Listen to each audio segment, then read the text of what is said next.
Stephen Adams. I'm here to speak with you about a possible investment in the Cassidy family. Are you the Cassidy family son-in-law? I'm sorry, I can't help you. What do you mean? You're gonna dismiss me without even knowing the term of the deal? Because I know who you are. And you're not worth my time. Stephen was sick of being told he wasn't good enough. This was the final straw. I'll give you one chance. Excuse me? One chance to apologize to me and invest in the Cassidy group without charging any fees. I'll forgive the way you're speaking to me. If you don't, you'll regret it.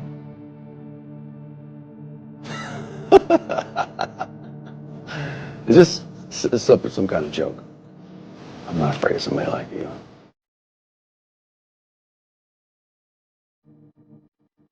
I don't care how you do it, but I want global investments to be mine in 10 minutes. You want to buy a $5 billion company in 10 minutes? That's a lot. Yeah, security. Can you come up here and remove Stephen Adams from my office? But hold on, I'm getting their call. Hey there, boss. You sold my company for $10 billion. To who? To Stephen Adams. But how did Stephen, the good-for-nothing son-in-law of the Cassidy family, do it 3 days ago? Oh! What the hell? Harry, I'm so sorry. Stephen! Of all people for Stephen Adams to spill on, his wife's cousin Harry Cassidy had to be the worst. This is Burberry. I can pay for it. Think you can afford to get this cleaned? And on the day of Grandma's party. That's today? Of course you forgot. Give me your shirt. I don't think you're gonna want... Give me it!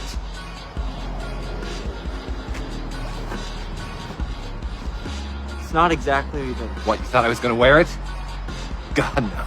If Harry knew who Stephen Adams really was, maybe he wouldn't treat him this way. Brace you there. Don't be late. Remember, no shirt, no entry. But no one else knew the truth about Stephen's true identity. And now, he was late. He was already on thin ice with his wife, Kim. Her family members were some of the most powerful people in Los Angeles.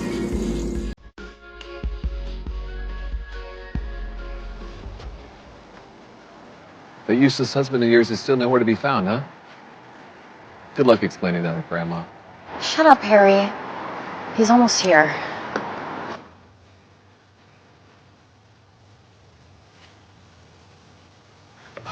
Honey, I'm so sorry I'm late. It's a long story. Who is that? He can't be a Cassidy. Oh, he is. He's the infamous son-in-law. Oh, the broke one who's contributed nothing to the family? Why do you do this to yourself, Stephen? To me. You could have at least worn a clean shirt. It's like you're trying to be the better Jones. Kim, I didn't do this on purpose. Just forget it. Let's pay our respects. We'll talk about it after. Who gave you permission to go in? Harry, stop. You have no right. He has no right to enter my family villa dressed Our like that. family villa. Not for long. Kim knew Harry was right. She was feeling more anxious than before, especially after seeing the mocking gazes of people around her. Move, Harry. For Grandma's sake. Grandma did say that every member of the Cassidy family had to attend. But he's an Adams. Notice the sign. Kim, why don't you go in and... Just do whatever you want. Way to know your place.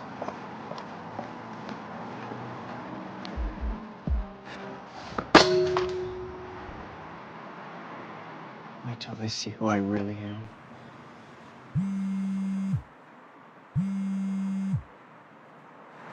Hello? Mr. Adams, I have wonderful news and heartbreaking news. I guess I'll take the heartbreaking first. Well, sadly, last night, Father Klein passed away in his sleep, Oh no. but he's left his family fortune to you. The Porsche family fortune. Did you say the Porsche family fortune? Father Klein believes you passed the test. It's humbled you, and he hopes you will continue to do good with this newfound fortune. Well, thank you. And Stephen, Yes? careful who you trust. You are now one of the wealthiest men in the country.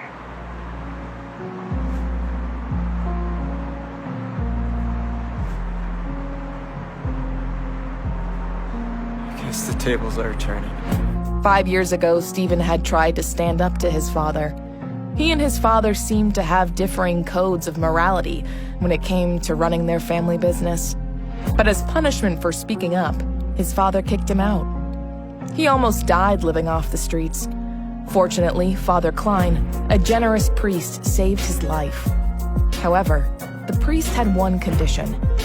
Stephen had to live as a poor and powerless man without complaints for 3 years. He also had to keep his true identity a secret. And then he met Kim Cassidy. Rest in peace, good man.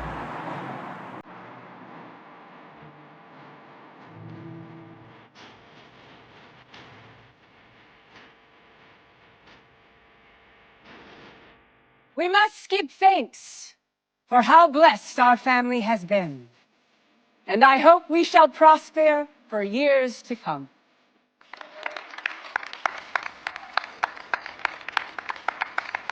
Grandmother, under your wise leadership, the Cassidy family will rise to new heights. Harry's a genius. This year alone, he's increased our family profits significantly. Smartest man in the city. Thank you, Harry. But I couldn't have done it alone.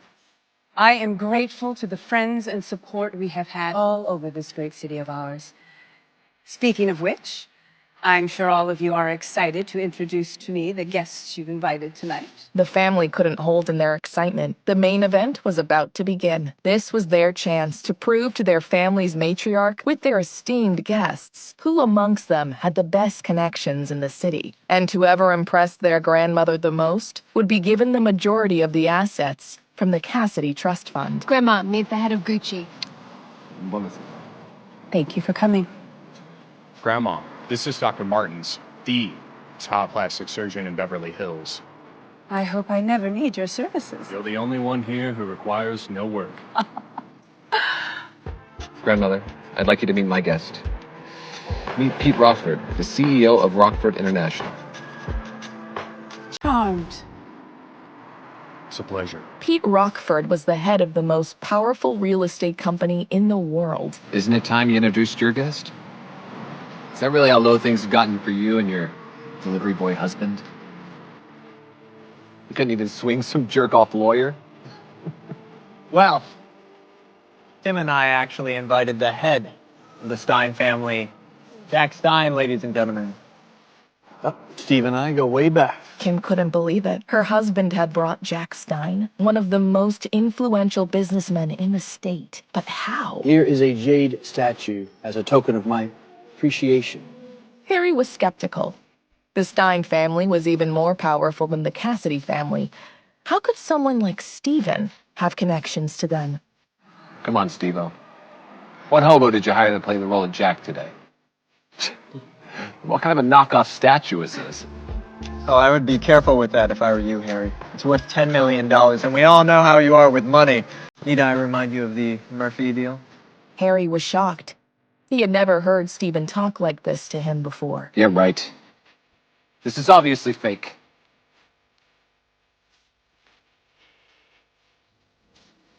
Actually, this is one of a kind. Very impressive guest, Kim. Kim wanted to explain that it was all Stephen. Actually, Grandma, it was... There's no need to explain. Who was this man? And what had he done with her doormat husband? I couldn't be more proud of Kim and Harry. And I was going to save this news for the end of the night, but unfortunately, our family's long-standing success may be coming to an end sooner than we think. My loves, Our family is in crisis. As you know, we were the majority investor in the Century Garden project. But due to lack of funding, the project has been halted. Also halted are any prospects of returns. The only way to save the family now is by securing a large loan or being gifted a substantial amount. It is time for a brave soul to step up and help.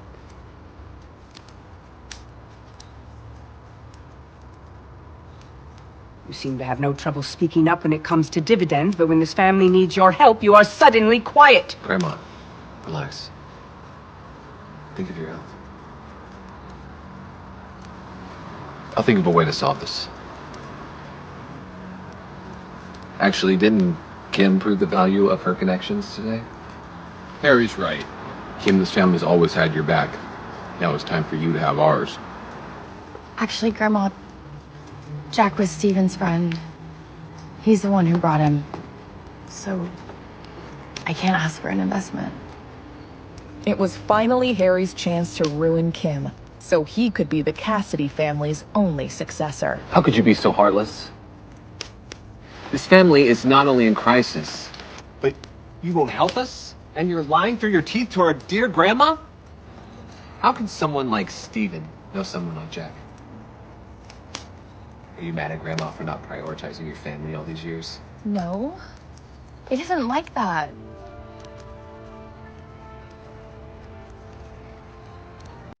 I have an idea. Whoever can secure the $50 million needed for the Century Garden project in the next 2 days will become the sole successor to the Cassidy family. What do you think?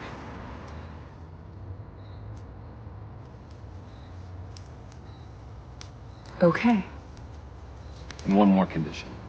Whoever fails will be forced to withdraw from the Cassidy family forever. Them and their immediate family. What's wrong? Scared of me, cousin? We accept. We accept your bet. Kim. Trust me. That's right. We accept. You better not go back on your word. Don't worry. I'm not as shameless as you are.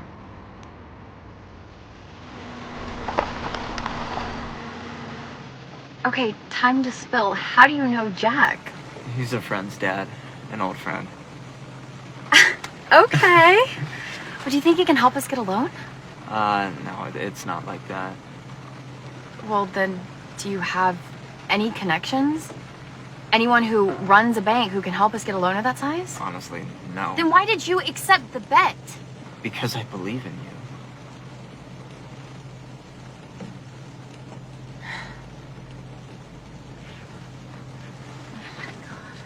It was time for Steven to put his plan into motion.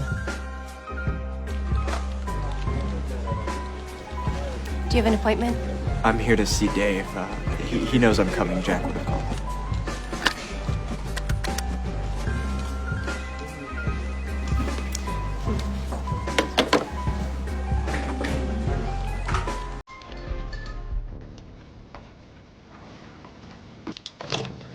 Dave Marks. Steven Adams. I'm here to speak with you about a possible investment in the Cassidy family. Are you the Cassidy family son-in-law? I'm sorry, I can't help you. What do you mean? You're gonna dismiss me without even knowing the term of the deal? Because I know who you are. And you're not worth my time. Steven was sick of being told he wasn't good enough. This was the final straw. I'll give you one chance. Excuse me? One chance to apologize to me and invest in the Cassidy group without charging any fees. I'll forgive the way you're speaking to me. If you don't, you'll regret it.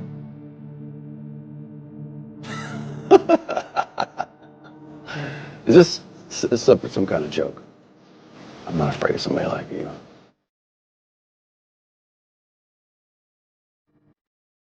I don't care how you do it, but I want global investments to be mine in 10 minutes.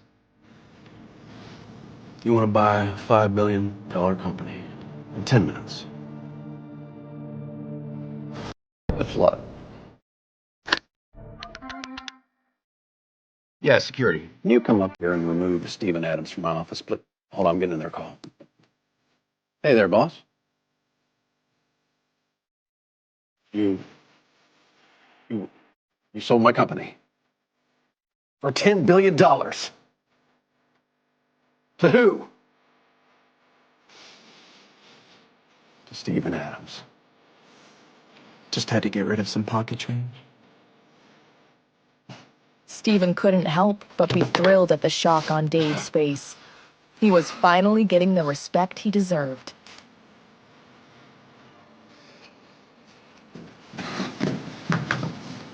Stephen. No. Mr. Adams. Sorry. You forgive me. It's too late now. Deb? Frank? What do you want, boss? I need you to dig up any dirt on Dave Marks and how he's run this company. You have 2 days. This command was worse than a death sentence for Dave. As CEO of Global Investments, he had committed all kinds of fraud over the years, and he would surely go to prison when they found out. What's your name? Mr. Adams, I'm Keisha. Keisha Daniels. Been here for 5 years. Loyal, smart, and kind. Keisha Daniels was surprised. Who was this handsome, powerful, yet kind man? Okay. Starting today, Keisha will be the new CEO of Global Investments, and you'll all be getting a raise. If anyone causes Keisha any trouble or disagrees with her, there will be consequences. Thank you. Thank you, Mr. Adams. Everyone can go. I just need a word with Keisha.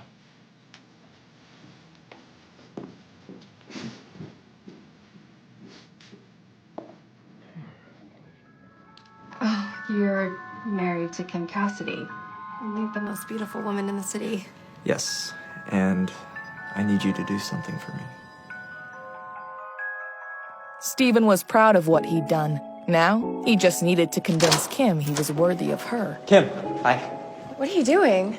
I'm just on my way to the bank to try to get a loan. Better to at least say I tried before I lose my family and fortune into I'm not gonna Harry. let you lose to Harry. Let's go. I know somewhere you can secure a big loan.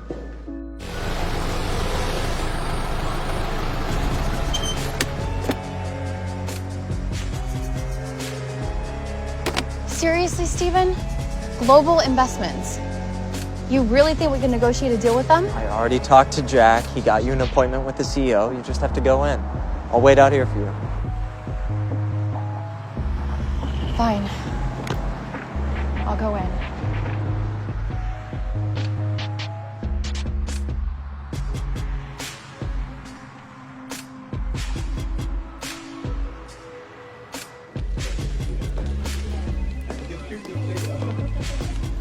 Hello. Are you Mrs. Cassidy? Yes. Please follow me. The CEO's been looking forward to your arrival. Will Stephen's plan succeed? Will Kim be able to secure her place in the Cassidy family forever? Or will it all come crashing down around her? To listen to the full audio series, install the Pocket FM app now.